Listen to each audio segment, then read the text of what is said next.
അപ്പോൾ നമ്മുടെ ഫസ്റ്റ് ഗോൾഗപ്പ നമ്മൾ എടുക്കുവാണ് കേട്ടോ. പ്ലിങ് പൊട്ടിപ്പോയി. ഓക്കെ, നമുക്ക് നെക്സ്റ്റ് എടുക്കാം. Successful guys, successful. ഇനി നമുക്ക് ഇതിലേക്ക് നമ്മുടെ മസാല സ്റ്റഫിങ്സ് ചേർക്കാം.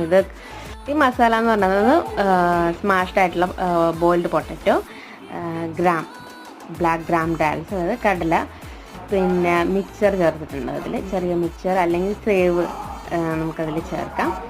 സോ അതാണ് ഇതിൽ ചേർക്കുന്നത്. പിന്നെ അതിൽ പുളിയും സ്വീറ്റും കൂടി ചേർത്തിട്ടുള്ള പുളിവെള്ളം ചേർക്കുവാണ്. And here goes. വാ, അടിപൊളി. അപ്പോൾ ഇതാണ് ഗൈസ് അറ്റാക്കിംഗ് ആണ്. എല്ലാവരും കൂടിയുള്ള അറ്റാക്കിംഗ് ആണ് നിങ്ങൾ പോയി കാണുന്നത്. അപ്പം നിങ്ങൾ ഇതുപോലെ ട്രൈ ചെയ്യുക. വളരെ ഈസി ആയിട്ട് നമുക്ക് ഗോൽഗപ്പ ഉണ്ടാക്കാൻ പറ്റും. ആവശ്യത്തിന് റവ എടുക്കുക, അതിലേക്ക് വെളിച്ചെണ്ണയും ഉപ്പും ചേർത്ത് മിക്സ് ചെയ്ത് ഒരു കുഴമ്പ് രൂപത്തിലാക്കിയിട്ട് ഒരു അരമണിക്കൂർ വെയിറ്റ് ചെയ്തതിന് ശേഷം ചെറിയ ചെറിയ ഗോളത്തിലായിട്ട് പരത്തിയെടുക്കുക. And then we fry it in the oil. So അങ്ങനെ നമ്മുടെ ഗോൽഗപ്പ